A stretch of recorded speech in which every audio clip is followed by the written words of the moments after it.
የተግባር ሰው ማለት ደስ ሲል መስራት አይደለም።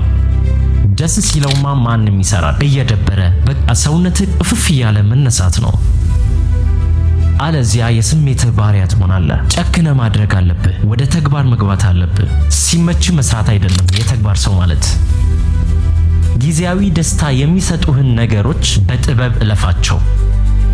ለእውነተኛ ደስታ ስትል አሁን የማይጠቅሙህን ሰዎች፣ ነገሮች፣ ሁኔታዎች እና ቦታዎችን ሁሉ ከህይወትህ አውጣቸው። የተመረዘ እጅ ወይም እግር የሚቆረጠው ባለቤቱ ስለሚፈልገው አይደለም፣ ግን ሌሎችን የሰውነት ክፍሎችን ስለሚመርዘው ነው። ስኬትና ደስታ መስዋዕት ይጠይቃል። ወንድሜ የሚጠቅምህን አሳምረህ ታውቃለህ። ቆራጡን የተግባር ሰው ሁን። ምን ማድረግ እንዳለባችሁ ታውቃላችሁ። ስፖርቱን መስራት እንዳለባችሁ፣ መጽሐፍ ማንበብ እንዳለባችሁ፣ ጠዋት መነሳት እንዳለባችሁ ታውቃላችሁ። ራስህን መቀየር ትፈልጋለህ፣ ግን እያደረክ አይደለም። የተግባር ሰው አይደለህም። ወደ ድርጊት አልገባህም። መድኃኒቱ ቦርሳ ውስጥ አለ። መነሳት እፈልጋለሁ፣ ራሴን መቀየር እፈልጋለሁ ካልከኝ የተግባር ሰው መሆን አለብህ። ስንፍናህን ቆፍረ መቅበር አለብህ። ስንፍና ምርጫ አይደለም። ስንፍናህን ከምርጫ አውጣና ያለህ አንድ አማራጭ መበርታት ብቻ ይሁን። መጠንከር፣ መበርታት ብቻ ይሁን። የሆነ ቀን ተነስቶ ህይወት አይቀየርም። የሆነ ቀን ተነስቶ እድል አይደርስህም፣ አያልፍልህም። እንዲሳካልህ፣ እንዲሆንልህ ማድረግ ያለብህ ድርጊቶች አሉ።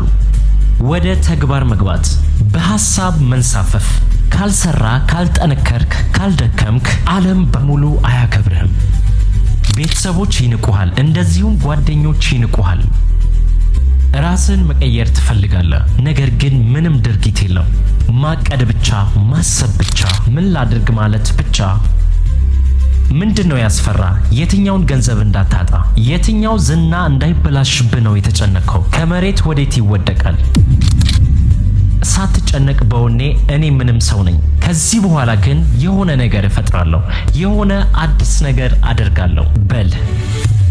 በድፍረት ሳትፈራ ጀምር። ተሳሳት፣ ኤክስፐሪመንት አድርግ። ተሰደብ፣ ተጠላ፣ የፈለገ ነገር ይሁንብህ፣ አሁን ከሆነብህ ነገር አይበልጥም። መነሳት ነው የምትፈልገው? ራስህን መቀየር ነው የምትፈልገው? ስለዚህ ሁለት ምርጫ አለ። ወይ ተኝተህ ህልም ታልማለህ፣ ወይ ተነስተህ ህልምህን ታሮጣለህ።